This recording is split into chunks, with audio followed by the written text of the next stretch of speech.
My wife, Sarah, 39 female, has a son, Christopher, 20 male, from her previous marriage. Because of how my wife and I got together, there was a lot of strife in her divorce from her ex, and there was a lot of tumult in Christopher's life, and he was only 8 at the time.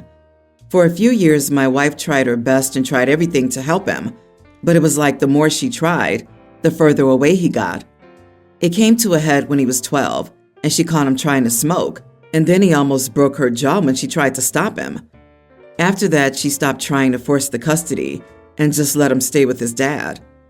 When he was 14 and we had our son, she told him that his brother was born and that even if he didn't want to be around her, it didn't mean he couldn't love his brother. He just responded with, "Go screw yourself." She tried the same thing 3 years later when our daughter was born, but got no response this time. Well, 2 days ago, she got a call from her ex, and he was crying.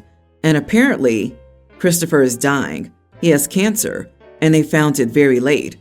Andy's optimistically only got a month left, and he's been begging to see her. So I've told my wife to go and spend the month with him.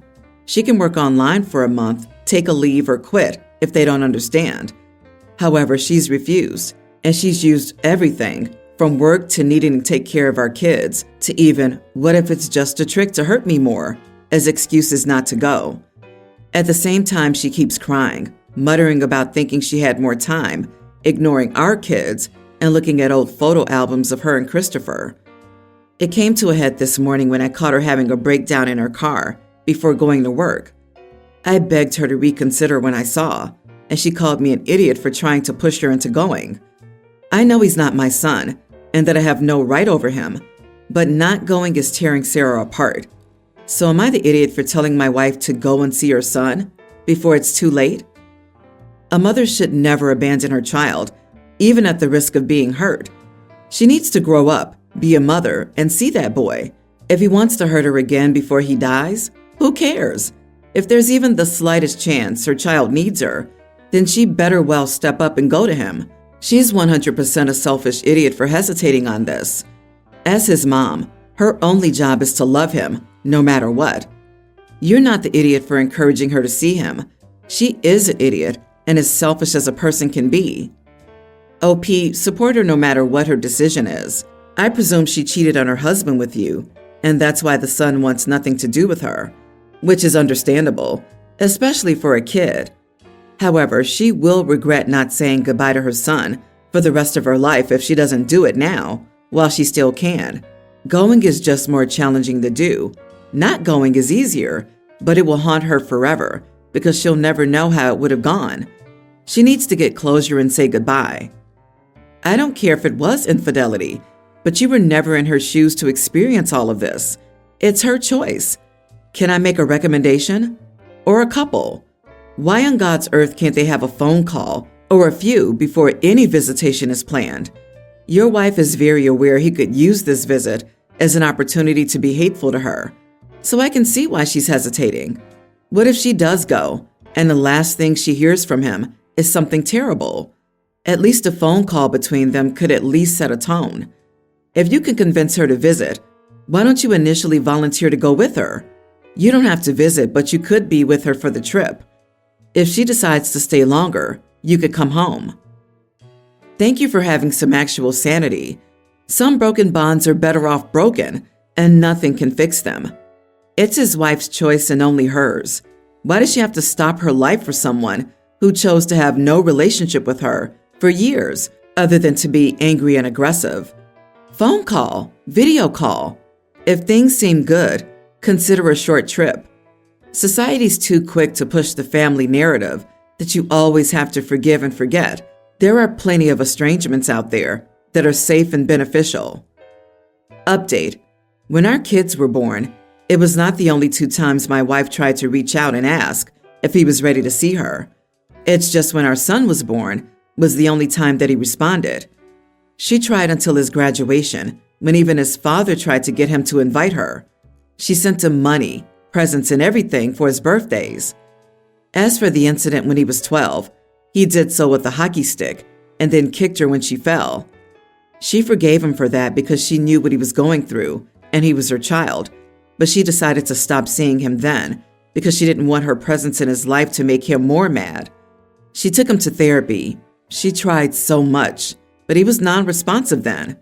Thanks for your advice. I, 35 male, work 11-hour days from 7 a.m. to 6 p.m., Monday through Friday. My work is exhausting, and I'm typically constantly busy for those 11 hours, except for a half-hour lunch break. My wife, 33, is a stay-at-home mom who cares for our preschooler and toddler. Her routine is less hectic than mine. For the past 4 years, as soon as I get home around 6:30, I would immediately start helping with dinner. My wife and I eat a later dinner than our kids, and helping taking care of the kids. Once the kids were asleep, I had to work from home until I went to sleep. I was okay with this, even though I was exhausted because I understood that sacrifices had to be made. However, I am now completely burning out. I told my wife that I need an hour to myself when I get home from work to unwind, so I'm not in a permanent state of stress and exhaustion. I have zero free time on weekdays. I offered to allow her a break from 7:30 to 8:30 while I put the kids to bed, but she didn't like that idea, since it would mean my only time with the kids was when I put them to bed, and then she would never be involved. I understand her perspective, but I also can't keep continuing like this. I need an hour off to do my own thing so I don't go crazy. My wife thinks that the most important thing is me spending some time with the children, not just putting them to sleep, and that we need to make sacrifices for the next few years until they become more independent. I still haven't budged from my request since I'm in a state of burnout. Am I the idiot? You work 11-hour days and work from home before you go to bed? So 12 to 14 hours daily? Why? What do you do? The problem is not your wife, it's your job. It may be time to cut the work time, not the family time. That's ridiculous. You're an idiot to yourself. Yeah, he better make enough money to pay for a helper for his wife. But that aside, how is he even spending time with his wife? Is that even a relationship? Are people just okay living like this? Bro, the problem here is the work hours. You can't keep working yourself to death, OP. I have a buddy with a similar work-home life schedule. Last Tuesday, his preteen daughter was hit by a car at the park and didn't make it. He was at work when it happened. He didn't get a chance to see her before she passed. I've only spoken to him once since because he's not in his right mind right now and is entirely disconnected. But when I spoke to him, he said he would give anything to have the last year back. He barely saw his daughter. He left before she woke up and got home after she went to sleep. You need to find a work-home balance, dude. You're not the idiot, but consider what your wife is saying. Decompression is necessary, but you have to spend time with your family somewhere. Tomorrow's never guaranteed for anyone, and on the final pages, no one wishes they spent more time at work. Context. I, 36 female, live next door to new tenants who moved in some 6 months ago, and they have a toddler. He shrieks at all times of the day and does the whole throwing himself on the ground tantrum thing multiple times a day. Due to the hybrid work model, I work from home 3 days a week. It's becoming a regular occurrence to have numerous instances of managers or clients asking why there's a child crying. Over the weekend, I met my neighbors upstairs, and she asked me if I too woke up early in shock. Context. Last Saturday, the whole building woke up at 5:45 a.m. because the child was screaming, and it went on for a good 20 minutes. The child is healthy, regularly see the child in the play area and the street. The mother is a stay-at-home mom. There's no neglect. The child is well looked after. He attends a play school in the mornings, but has yet to go this week. Now on to what happened today. I'm working on something critical while handing off my responsibilities due to a transition and have back-to-back calls. Over 4 hours, I had to keep pausing my call. At one point, an important client in another continent asked me if I needed to be excused to take care of my child and if I should reschedule the call. Another person on the call chimed in with the sentence, "We should not be neglecting a child because our call is running long." I apologized to them and informed them that that was my neighbor's child. They mentioned how it sounds like it's happening in my house. After the call ended, I went out to the balcony and in a very respectful way, asked the mother if the child was unwell. She didn't like it and asked why. I asked her again if the baby was unwell and she said no. She mentioned she took something away he was trying to eat, and that's why he was crying. I explained to her what happened on my calls and she snapped, "He's a baby. What do you expect?"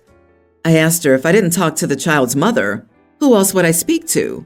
I explained to her that I completely understand the challenges of being a mother, and I'm sure it's overwhelming, but it happens so often daily, it's not letting me focus. She started crying. Am I the idiot? I'm going to lean to no idiots here, but this isn't something you need to be involving yourself with. Tell the landlord it's up to them to enforce solutions to noise problems. That way it's documented, and if other people complain, it can be dealt with more directly. Also, having said that, it isn't that normal. Kids are loud and yeah, they scream sometimes, but not constantly, unless something's wrong. And that reaction says mom knows it's a problem, but doesn't know what to do. If she had it under control, she'd be apologetic. Contact building management or your landlord. Ask yourself, what would you do if it was this noisy from a different source? If your neighbor was loudly playing music or yelling, or had an animal barking constantly, it is very clearly a violation of any noise policy your building definitely has. You're allowed to have peace in your own unit. It's not an unreasonable expectation. I think people get all twisted around because it's just a kid. I know it sounds heartless, but I wish we had child-free apartment buildings. Peak delusional take. You can easily stop playing music by pressing a button, unlike how toddlers work. People are not entitled to their apartment always being an ideal workspace. There is no right to perfect work-from-home conditions. Daytime noise is standard for apartment, urban, and suburban living. If you want more quiet, go into the actual office or move to the middle of nowhere. So I, male 23, recently had a significant argument with my wife, 25. The background. My wife and I got married last year, and just over a week ago, we became parents to a beautiful little girl. She comes from a single-parent family and was raised without any siblings by her mother. They're very close, and my mother-in-law and I get along well. On the other hand, I come from a large family with 5 siblings, and my parents raised me. My mother adores children and loves having them around. Every grandchild she has, she treats like her own. However, my mother and my wife don't get along very well. They're respectful in each other's presence, but don't have a strong connection.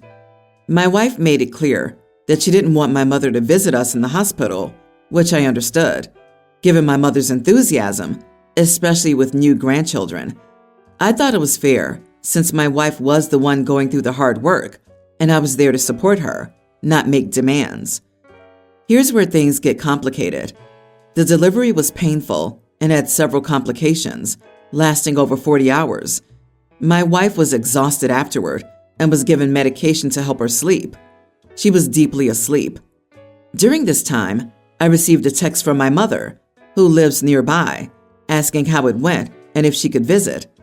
I agreed but suggested we meet in a hospital's visiting area since my wife was resting. I took my daughter and met up with my mother, and they stayed for about 30 minutes before leaving. When I returned to the room with my daughter, my wife had woken up and asked where we had been. I explained and she fell silent. Last night, her mother, my mother-in-law, arrived after traveling a considerable distance. The argument ensued, my wife considering me inconsiderate for allowing my mother to see our daughter first. She wanted her mother to be the first to see our child and didn't want my mother to visit the hospital. I found this unreasonable, as I had ensured my mother didn't meet my wife. The argument got heated, and although we made up, tension still lingered. Am I the idiot here? Come on, you know you're the idiot. How could you not be? You do know you're married to your wife, not your mom, right? And your wife is the child's mom, not your mother, even though she treats all her grandchildren like they're hers. While the new mom was unconscious, she woke up in an empty room with no baby or husband. This is some next level betrayal. 40 hours of labor, and you steal my baby while I'm drugged up, sleeping? What is wrong with him? And what is wrong with his mother? Mrs. I have 6 grandkids, and I'm the grandparent of the year. If he doesn't know better, she certainly should have. Does he think things will improve now? If I had a rocky relationship with my daughter-in-law, who had a traumatic birth, and knew she didn't want me there, I'd stay away from the hospital. I would abide by the new mother's rules and ensure she had a great first visit with her mom. Over time, I would do my best to create a stronger bond for my grandchild. WTF? Who does this? Honestly, I'm more furious about him bringing a brand new baby into the waiting room around God knows what germs. But yeah, OP, you are the idiot for disrespecting your wife, and you deserve whatever's coming. It's a really good thing you're so close to your mom. I feel like you'll be living with her again real soon. You just showed your wife who the most important person is to you, and it wasn't her. For some context, I bought my second home on the beach in Florida 2 years ago, and it's fully paid off. Recently, my sister had her 3rd kid. Her husband and their 3 kids live in a 2-bedroom apartment and have recently been unable to continue making rent. They're due for eviction by the end of next month. They plan on living with my parents for the time being and don't have any prospects to get their place again soon. So my mom called me up and asked if I would consider selling my beach house to help them purchase their own home, because I could probably get a similar home somewhere else near the beach for less than half the price and give my sister a quarter of it so that they could buy a house with enough room for their kids, since I only used it a couple of months of the year. I told her I loved my beach house and that the prices were only rising and I wouldn't give up the location for anything. She seemed to accept my answer, but recently, I've been getting tons of calls from everyone berating me for not wanting to give up a personal luxury so that I could help my family. Am I the idiot for refusing to give up something so my sister and her family could afford a home? So she can't afford a house, lives in a 2-bedroom apartment, has a 3rd kid. They can't afford the apartment, so they're somehow gonna magically afford a home? She has no plans to start living within her means and is having a tantrum about it. OP, you are not the idiot. She's a hole that you can throw money in, but anybody who makes the above decisions will manage to outspend any amount of money you give her. Is the plan for you to also permanently finance her taxes? The government is notoriously calm and relaxed about skipping property tax payments, insurance, utilities, repairs. And who's to say that this 3rd kid will be her last? And remember, you have to set money aside to put her kids through college. Like, when would this end? OP would just end up supporting her siblings' family. Honestly, OP, the next time the entitled brat calls to criticize you for working hard and being successful, offer to pay for brother-in-law's vasectomy so they can possibly catch up someday. Jesus, tell me you're the scapegoat without telling me you're the scapegoat. Your mom wants you to sell a home you bought with your hard-earned money and give that money to your broke sister and her husband? I get that your mom wants her piece back, but she doesn't get it at your expense. Telling your sister that you said no and egging the situation on is just chef's kiss, top-shelf idiot behavior from Mommy Dearest. Put them on block for 6 months. Avoid them during the holidays. Good God, the entitlement of people.